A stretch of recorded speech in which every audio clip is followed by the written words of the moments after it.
Bevis for, at funktionen x i anden er lige med differentialkoefficienten 2x.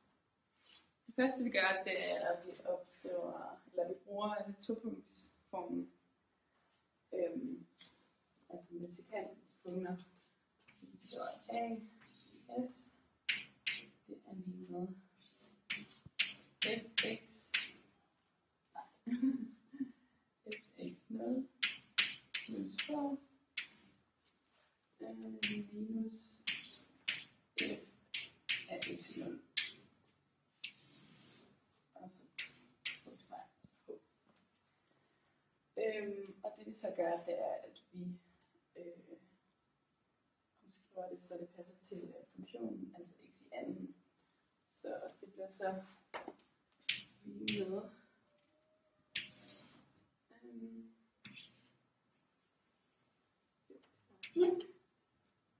x 0 plus h i anden minus x 0 i anden.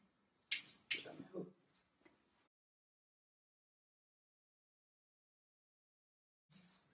Nu omskriver vi den her del af udtrykket ved hjælp af en kvadratsætning. Så det bliver x0 i anden plus h i anden plus 2x 0 h. Og så skriver vi så resten.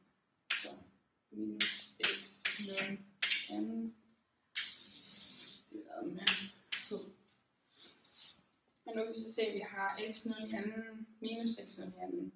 Så det går ud med hinanden. Og så skriver hvad du så har tilbage. Så står h i anden plus 2x0 h.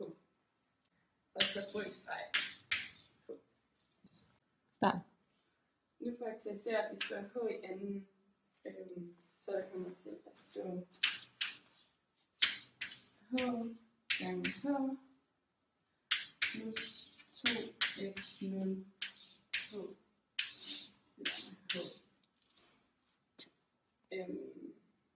Og så kan vi så faktorisere et h, der indgår et h i begge led.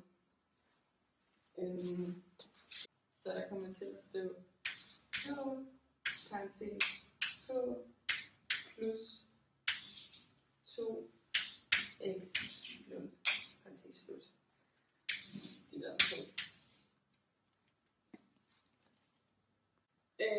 Nu kan vi se, at der står h gange, og så de der med h her. Så det betyder så, at de faktisk går ud med hinanden.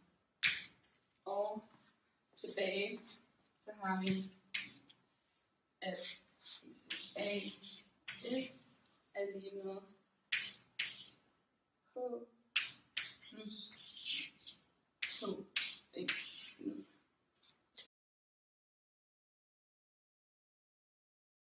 Nu har vi så fundet ud af, at sekantens hældning det er h plus 2x0.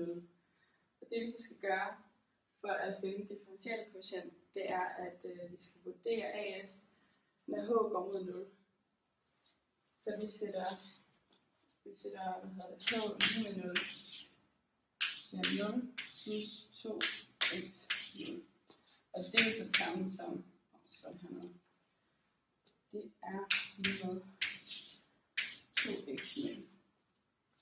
Og det er så differentialkoefficienten, så vi skriver f mærke af x lige med 2.